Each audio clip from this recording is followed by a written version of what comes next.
Apakah kalian tahu burung Garuda Pancasila dan artinya memiliki sejarah panjang sebelum ditetapkan sebagai lambang negara Indonesia? Dalam Undang-Undang 45 disebutkan bahwa lambang negara Indonesia adalah Garuda Pancasila dengan semboyan Bhinneka Tunggal Ika. Desain awal lambang Garuda Pancasila dicetuskan pertama kali oleh Sultan Hamid II pada masa pemerintahan Republik Indonesia Serikat.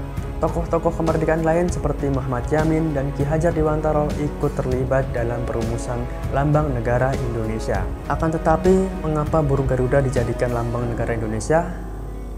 Garuda dan sejarah Indonesia kuno. Berdasarkan catatan Museum Nasional Indonesia, lambang negara Indonesia banyak terinspirasi dari arca Garuda Wisnu yang ditemukan di Trawas, Jawa Timur. Garuda merupakan kendaraan atau wahana Dewa Wisnu dalam agama Hindu. Garuda digambarkan bertubuh emas, berwajah putih, dan bersayap merah.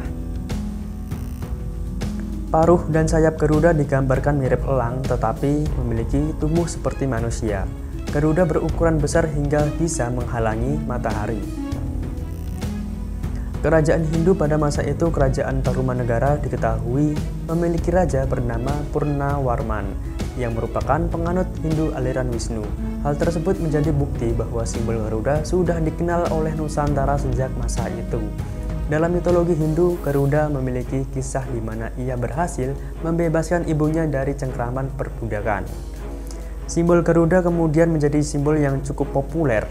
Simbol Garuda juga ditemukan dalam arca dan relief candi-candi Hindu pada masa lalu seperti Candi Prambanan, Mendut, Sojiwan, Penataran, Belahan, Sukuh, dan Ceto. Oke, kita mulai bahas resminya burung Garuda sebagai lambang negara Indonesia. Pada 10 Januari tahun 50, pemerintah Republik Indonesia Serikat membuat sebuah panitia teknis bernama Panitia Lambang Negara di bawah koordinator Menteri Sultan Hamid II. Muhammad Yamin didaulat menjadi Ketua Panitia Lambang Negara, sedangkan Ki Hajar Dewantara, M.A. Pelaupusi, Muhammad Nasir, dan R.M. Purbacaraka menjadi anggotanya. Panitia tersebut kemudian berhasil menghasilkan 2 buah rancangan lambang negara. Satu rancangan dari Sultan Hamid II dan satu lagi dari Muhammad Yamin. Usulan lambang negara yang dibuat oleh Sultan Hamid II berbentuk burung Garuda memegang perisai berlambangkan 5 sila Pancasila. Wujud Garuda usulan Sultan Hamid ini menyerupai figur Garuda dalam agama Hindu. Sedangkan Muhammad Yamin memberikan beberapa usulan lambang negara dengan tema matahari terbit. Tapi usulan Muhammad Yamin ini kemudian tidak dipilih karena dirasa mirip dengan bendera Jepang masa itu. Usulan Sultan Hamid II ini kemudian yang dipilih pemerintah untuk menjadi lambang negara dengan beberapa perbaikan. Pada saat itulah ditambahkan semboyan Bhinneka Tunggal Ika pada lambang Garuda dan dilakukan penyesuaian bentuk Garuda hingga terbentuk seperti sekarang ini. Kisah mitologi Garuda yang menyelamatkan ibunya dari perbudakan menjadi salah satu alasan mengapa Garuda dijadikan sebagai lambang negara Indonesia.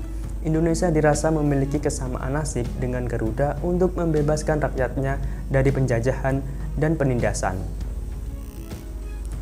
Selain itu, Sultan Hamid II menjadikan burung Garuda sebagai inspirasi karena kebesaran dan kegagahan burung mitologi tersebut. Sultan Hamid II berharap Indonesia yang baru berbentuk itu dapat menjadi negara yang besar dan kuat sebagaimana burung Garuda.